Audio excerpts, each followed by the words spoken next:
First time you are coaching outside South Africa. In terms of adaptation, how are you adapting to life in Ghana?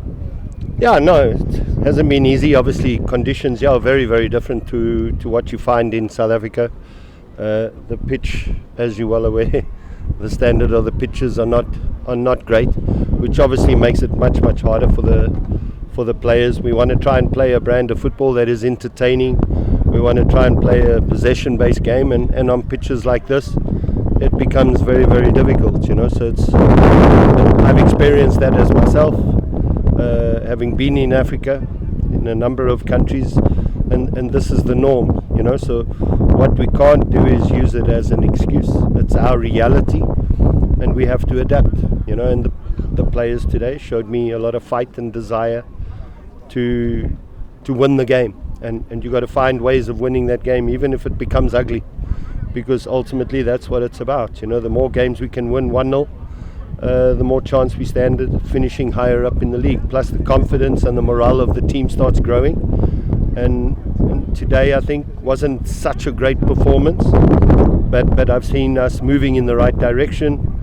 A lot of new faces, which is what you would have seen, that have come in, and now those players obviously getting an understanding of our playing style and the way how we want to play this season.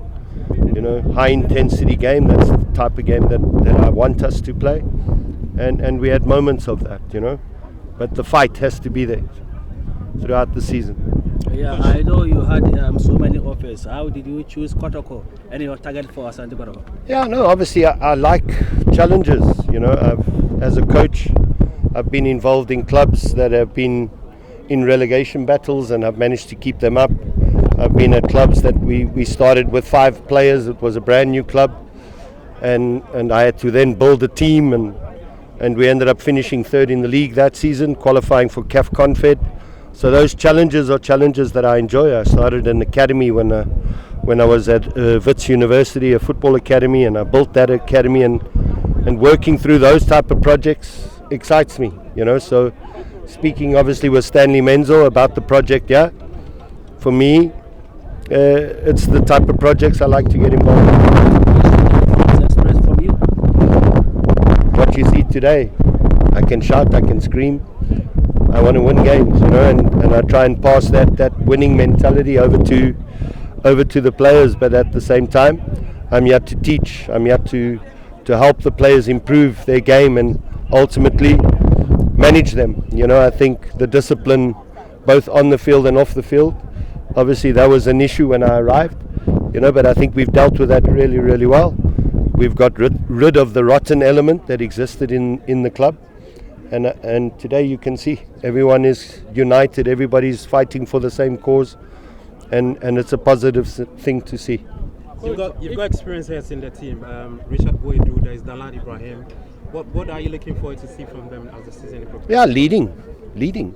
They need to be the leaders. They need, their experience, both of the league and obviously also abroad, is going to be beneficial to some of the younger players. We got 3 youngsters. You saw Abu. You got Lawson, you got Afori, they're youngsters that have come up from the youth, and they need to be led in the right direction, and the senior players need to take that responsibility on their shoulders to teach the youngsters and maintain that winning mentality. So Coach, would you say that your team is ready, or should we expect some ins and outs? No, you can never say your team is ready. We've been working, what is it now, just over 4.5 weeks. A lot of new faces, as I said. So there's still things that players need to learn in terms of how I want us to play. We got 10 days left before we really get down to business. The game against Heart of Oaks, that's going to be a massive tester, I think, because they are a very, very good team. So it's still work in progress, in my opinion. We're still looking to try and strengthen the squad in 1 or 2 areas where we think that we are still lacking. So there should still be at least another 2 players coming in. So far you've been here for a couple of weeks and you've worked with the team on a few things. What's your assessment of the club in terms of the finances, infrastructure? I think the backing the club has given me has been 100%. Really 100%. Stanley and myself, we've been doing a lot of scouting, looking to bring new players in. and we've got the total support and the backing of the club and the chairman, you know, and that is important, you know. But we will be judged, obviously, once the league starts. You know, did we do the right purchases? Did we bring the right people in?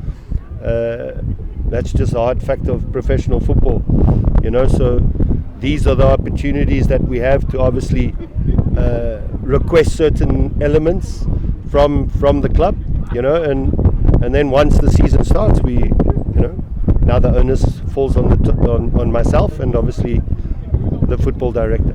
It's the first Premier League team you play. What's the level of the team you want to be? Where would you think the team is in terms of where you want it to be? Which level is it? We're not at the level that I think we're at to already start saying, well, we're going to compete for the league. I think there's still work needs to be done. This was a good test, I thought, today. A very, very good test. We have another game on Saturday, very important, and then obviously the Hearts of Oak, and that will be our last preparation game. I see it, I know it's a cup competition, but I still see it as a preparation game because the league is the most important aspect for us as a technical team and as a club. We want to be performing at the highest level in the league, and I will then be able to gauge whether we can or whether we can't. Do you think you have the material to win the league? Sorry? You have the material to win the league this season? I think we have the material to compete for the league. That's important, you know. Rome wasn't built in a day. You know, reality is in football, especially you're dealing with human beings. You're not dealing with a product.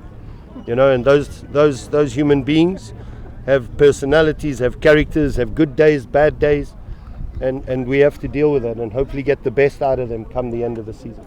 Coach, your first season in the Ghana Premier League, what target have you set yourself as a coach in terms of Exactly. The target is to finish in the top two. That's the target. I didn't come here to just earn a salary. I came here to win things. That's the most important thing. I came here to win things. I came here to achieve things. I've achieved things in my coaching career and I want to continue achieving. I'm a very ambitious person, so yeah, you're going to see me like you saw me today. I'll be very animated on the bench, but at the same time it's my passion and my desire to want to achieve and win things. Coach, you are coming to work for a club who have very passionate fans, maybe the biggest fan base in Ghana and Africa at large to some extent. What message do you have for the fans going into a crucial season where they won nothing last season and this time they are expecting something? Yeah, obviously the fans are obviously disappointed with us, you know, the failure of the club over the past 5-6 seasons, you know, but what becomes important, I support my team through good times and bad times, you know, it shouldn't be just through the good times. So they need to come to the stadium, fill the stadium, you know. I think that has dwindled since the team hasn't been winning. Fans now don't come to the stadium and that's not really going to help the players. You know, if the fans come into the stadium and they fill the stadium and they support the players, that is what's going to help the players. So that's what we want to see, you know, even if we start poorly. It's a long season. You're not going to win the league because you won your first league match. It doesn't work that way. It really doesn't work that way, you know. It takes time, and like I said, you build the confidence, you build the morale, you build the team unity, and when that happens, then you stand a greater chance, you know. And that unity cannot only come from us as the technical staff, us as the board of directors, the players, the fans. We all need to be united. Which one of the things that's affecting especially the top two clubs in Ghana is players' attitude and how they comport themselves. Discipline issue. Is there something you are doing to keep players measures, rules, that guide players in terms of their attitude and how they manage themselves as players? Yeah, I think, you know, we saw issues at the club when I arrived, when it came to discipline. And when I talk about discipline, it's not only off the field discipline, it's also on the field discipline, you know. And in fact, for me, on the field discipline is probably even more important. But to just blame players, I don't think is right. You know, there's a lot of deeper things that leads to ill discipline, you know. So a lot of small issues that may exist in a club will end up being a big thing, if that makes sense. And very important that we make sure that how we, the environment that we create is a professional environment. Because if we create a professional environment, it forces the players to behave professionally. Yeah, as I mentioned before, standard of the pitch it might not mean a lot, but massive importance. How are you going to improve a footballer on a pitch like this? You're not going to improve him, because he's got to take 1 touch, 2 touch, 3 touches. Sometimes he's got to take 4 touches, loses the ball, he gets criticized. I can't teach them a lot when we're playing on poor pitches.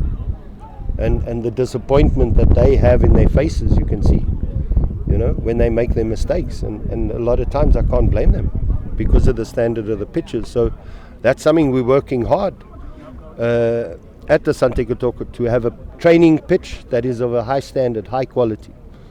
You create that, players will enjoy training a lot more. Players will enjoy football matches a lot more, and they'll feel less pressure when they're playing on those type of pitches, you know. And that's one thing that I think is lacking in Ghana, and needs to improve. Other countries, Ivory Coast, pitches are very good. Tanzania, pitches are very, very good. Morocco, pitches are exceptional. You know, Algeria, I've been there. Egypt, the standard of the pitches. South Africa, and I compare it to here. That's an area that has to improve, and that needs to come obviously from the Ghana Federation, and obviously also needs to come from government to help. Thank you. We wish you the best as an Asante Kotoko coach. We are the media guys. You'll be seeing us a lot. We'll be in your faces. We'll be asking you questions. Hopefully, we hope that we are going to have a good time. Yeah. We wish you all the best, coach. Thank you. I know you are enjoying.